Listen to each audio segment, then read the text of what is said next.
Hello students, आगाज करते हैं lesson number 4 multi programming systems.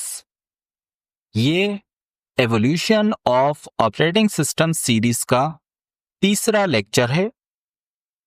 Multi programming systems जो कि आए 1960s में। मल्टी प्रोग्रामिंग सिस्टम्स क्या थे, आइए समझते हैं। पहला पॉइंट है multiple programs could be loaded into memory at the same time. इन सिस्टम्स में एक वक्त में एक से ज्यादा प्रोग्राम्स को मेमोरी पर लोड किया जा सकता था, जबकि इससे पहले जो सिस्टम्स आए उनमें मेमोरी पर एक वक्त में सिर्फ एक ही प्रोग्राम को लोड किया जा सकता था। Only one program ran at a time, others waited. अब मेमोरी पर एक वक्त में एक से ज्यादा प्रोग्राम्स लोड तो हो पाते थे, लेकिन सीपीयू पर एक वक्त में एक ही प्रोग्राम चला करता था, बाकी प्रोग्राम्स वेट करते थे और जब एक प्रोग्राम की एग्जीक्यूशन कंप्लीट हो जाती थी तो दीगर प्रोग्राम्स को सीपीयू पर चलाया जाता था। CPU switched to another program only when the current program waited for IO। IO मतलब इनपुट आउटपुट। एक दूसरी कंडीशन भी होती थी कि सीपीयू दूसरे प्रोग्राम पर कब स्विच करता था, कब दूसरे प्रोग्राम को चलाना शुरू करता था, जब करंट प्रोग्राम जो कि अभी चल रहा है उसने इनपुट डिवाइस से कोई इनपुट लेना हो या किसी आउटपुट डिवाइस पर आउटपुट भेजना हो, तो जब तक वो इनपुट लेगा या आउटपुट भेज रहा होगा उस वक्त सीपीयू दूसरे प्रोग्राम को चलाएगा। No user interaction.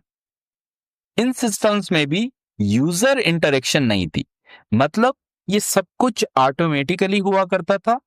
यानी मेमोरी पर एक से ज्यादा प्रोग्राम्स रखे जाते थे, लोड किए जाते थे, उनमें से एक प्रोग्राम सीपीयू पर चलता था, या तो वो अपनी एग्जीक्यूशन कंप्लीट करता था और फिर उसके बाद दूसरा प्रोग्राम सीपीयू पर लोड किया जाता था, यानी सीपीयू पर चलाया जाता था, या एक प्रोग्राम जो कि सीपीयू पर चल रहा है वो इनपुट या आउटपुट ऑपरेशन परफॉर्म कर रहा होता था तो दूसरे प्रोग्राम को मौका दिया जाता था। ये सब कुछ ऑटोमेटिकली होता था। यूजर इस दौरान कोई इन्वॉल्वमेंट या इंटरेक्शन नहीं करता था। मल्टी प्रोग्रामिंग सिस्टम्स की एक मशहूर एग्जाम्पल है IBM सिस्टम 360।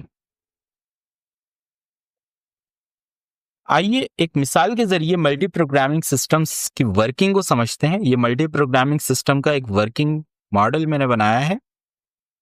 ये मेन मेमोरी है जिस पर ऑपरेटिंग सिस्टम रखा हुआ है और साथ में 3 प्रोग्राम्स रखे हुए हैं, प्रोग्राम 1, प्रोग्राम 2 और प्रोग्राम 3। अब सबसे पहले ऑपरेटिंग सिस्टम प्रोग्राम 1 को सीपीयू पर चलाता है। अब ये प्रोग्राम तब तक चलेगा जब तक कि अपनी एग्जीक्यूशन कंप्लीट ना कर ले।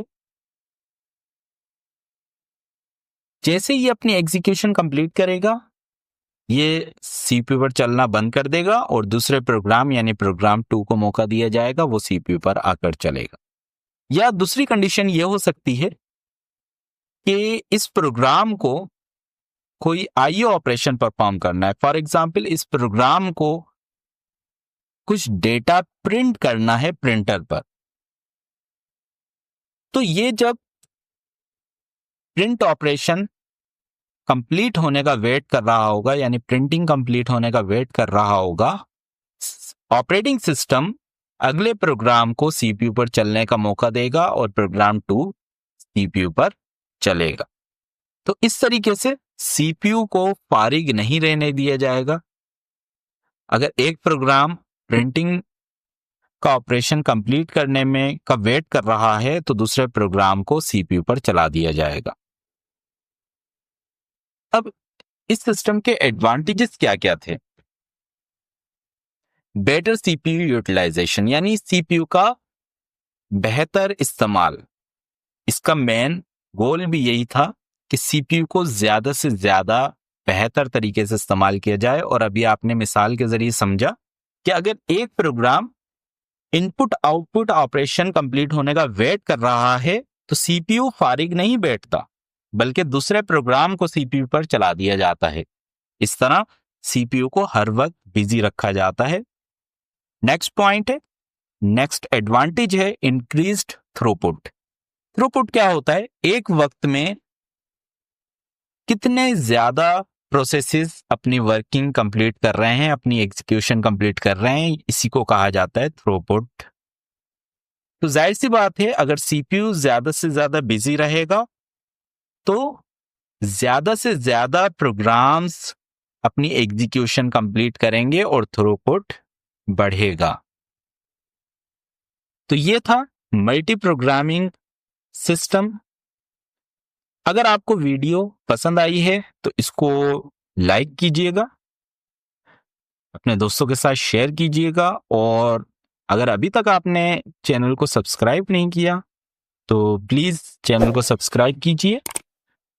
अगली वीडियो तक अपना ख्याल रखिएगा। Thank you.